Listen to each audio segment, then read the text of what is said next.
자, 오늘 우리에게 주시는 하나님 말씀 로마서 7장 1절에서 6절의 말씀을 가지고 하나님의 말씀을 나누도록 하겠습니다. 자, 우리에게 주신 기도 제목입니다. 같이 따라 하십니다. 율법이 아니라 은혜 아래에서 새로운 삶을 살게 하소서. 아멘. 예수님을 믿는다는 것은 율법의 정죄와 심판으로부터 벗어나서 자유하게 되는 것을 의미합니다.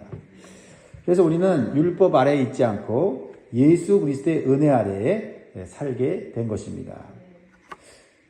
그러므로 우리는 다시 율법에 얽매이지 말고 은혜 안에서 복된 삶을 살아야 될 줄 믿습니다. 오늘 보면 이러한 사실을 법과 결혼 비유를 통해서 우리가 어떻게 율법에서 벗어나서 은혜 안에 살 수 있는지를 가르쳐주고 있습니다. 자, 법은요, 사람이 살아있는 동안에만 적용이 됩니다. 사람이 죽으면 세금이나 형벌을 줄 수가 없어요. 그걸 얘기하고 있어요. 1절입니다. 형제들아, 내가 법 아는 자들에게 말하노니 너희는 그 법이 사람이 살 동안만 그를 주관하는 줄 알지 못하느냐. 왜 이 법의 이야기를 사도 바울은 하고 있을까요? 우리가 더 이상 율법에 의해서 구속받지 않으려면 죽어야 한다는 겁니다. 그러면 율법은 더 이상 우리를 고소하거나 정죄할 수 없기 때문입니다. 그런데 예수님께서 우리를 대신해서 율법의 정죄와 형벌을 다 받으시고 죽으셨어요. 그러므로 우리가 예수님 믿고 예수님과 함께 죽었음을 믿을 때 우리는 율법으로부터 해방되어서 은혜 안에서 자유로운 삶을 살게 된다는 거예요. 이러한 사실을 사도 바울은 또 결혼법을 통해서 좀 더 확실하게 가르쳐 줍니다. 자, 2절을 같이 읽습니다. 시작. 남편이 있는 여인이 그 남편 생전에는 법으로 그에게 매인받으나 만일 그 남편이 죽으면 남편의 법에서 벗어나느니라. 자, 남편이 있는 여인은 누구에게 속해 있어요? 예, 남편에게 속해 있죠. 죽기 전까지는 그 남편에게 속해 있는 것입니다. 그러나 남편이 죽으면 더 이상 그 남편에게 속해 있지 않게 되고 자유롭게 되는 거죠. 여기서 남편이 의미하는 것은 무엇일까요? 율법을 말하는 것입니다. 그래서 3절에 보면 남편이 살아있는 동안에 여인이 다른 남자에게 가면 간음이 되는 거죠. 죄가 되는 겁니다. 그러나 남편이 죽으면 자유롭게 되었기 때문에 다른 남자와 결혼해도 죄가 되지 않는다는 거예요. 왜 사도 바울이 이런 비유를 합니까? 바울은 이 결혼 비유를 통해서 율법과 신자와의 관계를 설명하고자 하는 것입니다. 자, 율법과 복음은 옛 남편과 새 남편과의 관계를 보여주는 거지요. 옛 남편인 율법이 죽었을 때만 새 남편인 복음을 주시는 그리스도에게 속할 수가 있다라는 거예요. 마치 법적으로 한 회사의 계약이 끝나야만 다른 회사에 소속될 수 있는 것처럼 우리를 올가매는 율법과의 관계가 끝나야 새로운 주인인 그리스도의 은혜에 속할 수 있다라는 것입니다. 그래서 우리는 예수님을 나의 구주와 주님으로 믿음을 가지고 모시고 살아갈 수 있게 된다라는 것입니다. 더 이상 율법이 주는 죄책감과 정죄에 매이지 말고 새 신랑 되신 그리스도께서 부어주시는 은혜 속에서 사랑과 기쁨으로 살아가야 할 것입니다. 그리고 우리는 그리스도에 대한 순종과 사랑으로 헌신하며 사는 길이 새로운 남편인 주님과 행복하게 영원히 사는 길인 줄 믿습니다. 자, 그러면 우리가 어떻게 살아야 되겠습니까? 율법 아래에 있지 않고 이제 은혜 안에 살아가게 되는데 어떻게 살아야 되냐? 첫 번째로 주는 교훈은 구원받은 성도는 이제부터 그리스도와 연합하여 좋은 열매 맺는 삶을 살아야 합니다. 4절을 읽어봅니다. 4절이 그것을 가르쳐주고 있죠. 우리가 은혜 받고 그냥 자유롭게 사는 것에 초점이 아니라 열매 맺는 것에 초점을 맞춰야 된다는 것을 보여주죠. 같이 읽습니다. 시작. 그러므로 내 형제들아 너희도 그리스도의 몸으로 말미암아 율법에 대하여 죽임을 당하였으니 이는 다른 이 곧 죽은 자 가운데서 살아나신 이에게 가서 우리가 하나님을 위하여 열매를 맺게 하려 함이라. 우리가 누구 때문에 구원받았습니까? 예수님 때문에. 그 예수님은 누구입니까? 하나님의 아들이시죠. 하나님이 그 아들을 안 주셨으면 우리가 죽을 수밖에 없고 사망의 법에 우리는 영원히 고통을 당하는 존재였습니다. 그러나 예수님이 우리를 대신해서 죽으심으로 또 그 죽으심을 우리가 믿을 때 예수님과 연합되어서 내가 죽어야 되는데 예수님이 대신 죽어주셨다. 그런데 믿으니까 그 믿음이 우리를 하여금 예수님과 연합하여 예수님이 율법의 정죄와 심판을 대신 받으셨다는 거죠. 그러니까 우리가 누구를 위해 열매를 맺어야 돼요? 예수님, 하나님을 위해서 이제 열매 맺는 삶을 살아야 된다 이 말이죠. 그렇습니다. 다시 정리하면 우리는 그리스도의 십자가의 죽음에 연합하여 율법에 대해서 죽었습니다. 믿으시기 바랍니다. 그 목적은 단순한 자유가 아니라 다른 이 곧 죽은 자 가운데서 살아나신 이에게 가서 하나님을 위하여 열매를 맺게 하려 함이라 라고 말씀하고 있습니다. 그러니까 구원은 단순히 죄에서 해방되는 정도가 아니라 열매 맺는 삶으로 나아가야 된다. 그래서 이제부터는 우리는 죄의 열매가 아니라 거룩의 열매를 맺는 삶을 살아야 합니다. 이러한 성화는 구원의 완성을 위한 필연적인 과정이에요.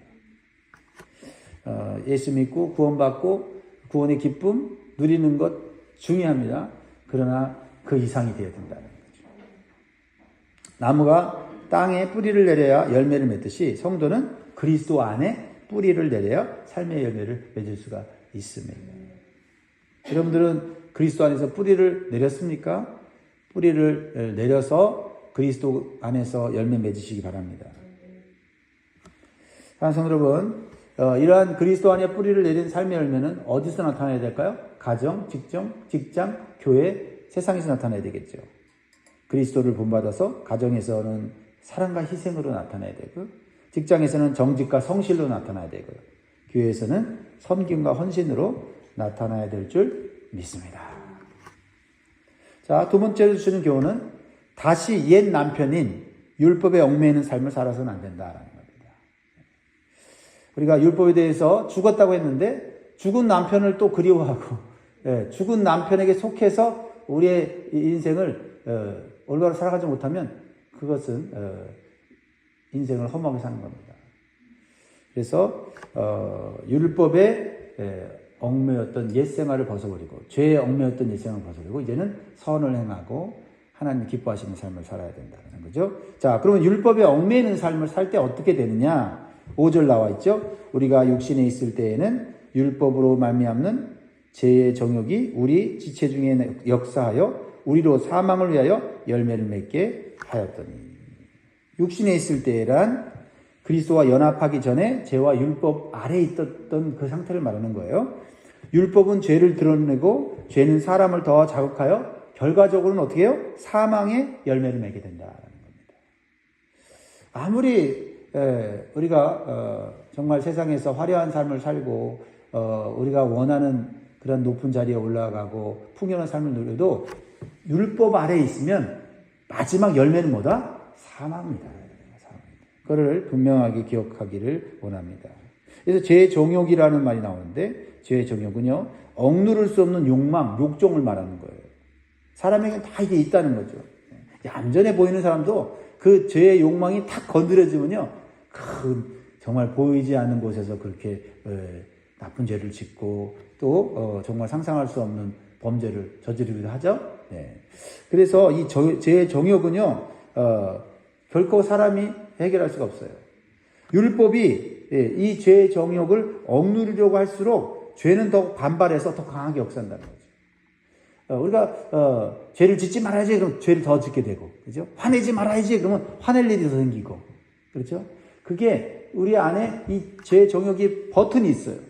그래서 안 해야지 그러면 이상하게 더 하게 되는. 그게 뭐냐면 율법의 역할이 있다. 율법의 역할. 율법이 나쁜 건 아니지만 율법이 죄를 어떻게 더 자극시켜요. 그래서 죄의 욕망이 드러나게 하는 것이 율법의 그 기능이거든요. 그랬을 때 우리가 내 힘으로는, 내 노력으로는 이 죄의 정욕을 이길 수가 없구나 라는 것을 깨달고 그리스도께로 가야 돼요. 새 남편인 그리스도께 가서 그리스도의 은혜 아래서 그 죄를 해결해야 된다는 거예요. 할렐루야. 그렇습니다. 기억하세요. 율법은 죄를 해결하지 못하고 오히려 죄의 본질을 드러나고 결국은 사망으로 나아간다는 사실을 깨닫게 해주는 거예요. 출입금지라고 간판이 붙어 있으면 여러분들은 어떤 생각이세요? 들어가지 말아야겠다는 생각도 들지만 한편으로는 저기에 뭐가 있을까 하고 들어가고 싶잖아요. 제 본성은 율법이 하지 말라고 할수록 더 강하게 나타난다. 애들이 말이죠. 율법 아래에 있다는 사실을 우리는 깨달아야 돼요. 죄를 가르치지 않아요. 절대 나쁜 짓 하지 말라고 신신당부합니다. 근데 부모가 고개를 돌리는 사이에 율법 아래에 있는 어린아이들이 어떤 짓을 합니까? 조용하면 애가 잘하고 있는 게 아니라 조용하면 뭔가 문제를 일으키고 있는 거죠.